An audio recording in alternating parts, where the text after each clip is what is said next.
Shocked by Sevilla, Manchester United are out of the Champions League after a 2-1 defeat at Old Trafford tonight. Delight for Vincenzo Montella and his team. They are through to the Champions League quarter-finals. And before the match, when we talked about United's approach under Mourinho, you both said if the result is there, the end justifies the means. That's how he's judged, and everybody moves on. Result wasn't there tonight. Does tonight prove for United fans who are wavering that Mourinho isn't the man for them?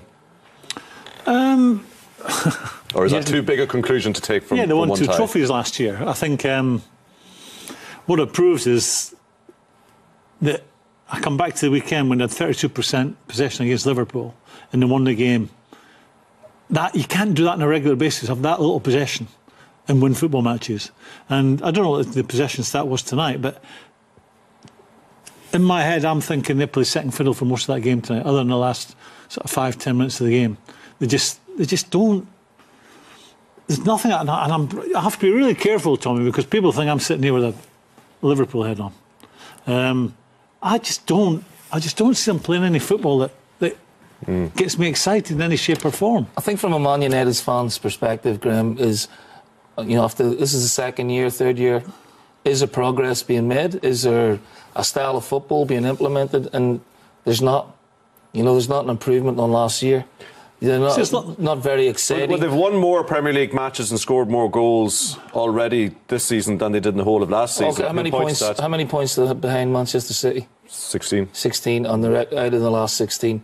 Now, will that be deemed as progress with the amount of investment that's been put in and the amount of investment that Manchester United fans make week in, week out? That performance tonight was abject. It was disjointed. Defensively all over the place, attacking wise flat, and it's just lack of imagination. Yeah, it's creativity. It's lack of football. There's nothing on the edge of your seat stuff. It's just lack of football. Explain that. Right. When you're playing well, it's pass and move. You're creating chances. You got people that can skip. I just wrote something down. I can go back to Morgan and Best, Koppel and Hill, Kanchelski's gigs. You know, people. Even if you weren't a Man United supporter, got you on the edge of your seat, you'd turn the telly on just to watch them players. There's nobody in that team that I feel that way about today. It's not Man United. Is it the players now or the way they're playing? I mean, some United fans look at Rashford and players like that. I think it's a style of play. Honestly, I think it's a style of play. You can't tell me Sanchez goes from being a world-class player to what we've seen tonight, or even Pogba to a certain extent. He looks totally devoid of confidence at the minute. You know, Rashford was the only really one who would try and break the lanes and take people on. You know, and you're expecting at Old Trafford, Manchester United to come out of the blocks and put Sevilla under massive pressure. There was none of that. See, it was so easy for Sevilla to play the way into the game. You're asking me what do you mean by not enough football? Sevilla, who are an ordinary team, had football tonight. Yeah. Some of their passing and moving and cute movement and cute control and cute passing. I enjoyed that tonight. You struggle to see any of that with Man United playing today. You know, it's about it's a bit of warfare. It's get it forward quickly. It's out-muscle someone, score from a set piece. There's no cute and clever passing and movement. And as you've pointed out, there's players there that have done that. Mata was, I think, Chelsea's player for 2 or 3 consecutive years before he went to Man United. Man United's player of the year for the last 3 years, I think, is their goalkeeper, and I believe he's made more saves this year than he has in the previous years. And if you're asking me who's the player of the year to date, it would be De Gea again. What does that say about Man United?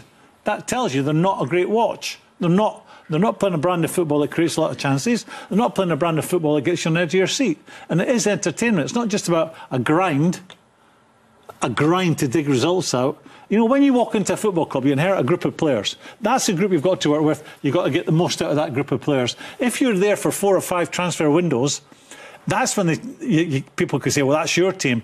You're now playing the kind of football that you know you want to play. Now, he's had those windows, he's spent big money, and the kind of football they're churning out isn't good enough for Man United. It just isn't good enough. It ain't going to win you the big trophies. I said before the game, when you come up against the really good teams, they've got a bit of everything, can have a bit of a fight with you, and they can also have football you. And tonight, Man United met a team that had a lot more football in them and stood up to the physical challenge, and they come unstuck. There wasn't, you know, it was a Man United that were just rolled over by a very ordinary team tonight. Mourinho's teams historically are mentally strong, Graeme, as well. So if they're not playing well, they're really difficult to beat. really defend well, really disciplined, all that type of stuff. They were so open tonight, it was untrue. So open. And in the end, you know, Sevilla could have picked them off, Ben Yedder's clean through again. Every time they attacked second half after the first goal, they looked like they were going to score. Now, that would never have happened in Mourinho's former years. So where they're going with this team at the minute, I do not know. It looked like me. I think we both agree, when you look at that, and look at some of the names that are on that team sheet, some good players there. Yeah. Are they buying into the way he wants them to play? The answer is no. I mean, I made this point. I think it's a really hard sell. If Mourinho's selling them, this is the way I'm going to play football. I, as a big player in the dressing room, I'm going to say, whoa, Jose, wait a minute. I think I can play football. I want to take them on, like in Ajax in the Europa League final last May. I want to go out there and out football, and they were a young Ajax team. I want to go out there and out football. I want to take them on in a game of football. I don't want to just be, you know, shown for it as a midfield player, not getting it, lump from the back to the front and fighting for the ball when it drops in there. I think it's a hard sell to big players, and maybe that's part of the problem, that big players are not buying into the way he wants them to play. Do you think that the flatness maybe in United's performance is players that they're just not believing in what they're doing? That's the point I'm making. What else could it be? When you break it down, if we both, as football people, there's good names on that team sheet. Man United have good players, but I'll come back to it. The priority for a manager is to get the most out of the group he's working with, and that's not happening. Right, Guardiola and Mourinho have been in Manchester for 2 years now. Who's making the more progress? Guardiola, obviously. Well, last season, you know, Mourinho had 2 trophies, Guardiola didn't have any. Now we're seeing a total flip around, and the players, that's the problem Mourinho has now. He's Guardiola across the road playing all this superb football, winning football, beautiful football, which is what most Manchester fans on both sides want to see. There's a massive discrepancy between the two teams at the minute, and he's got some answers to do. I'm going to be very interested to see how he justifies that performance. Yeah,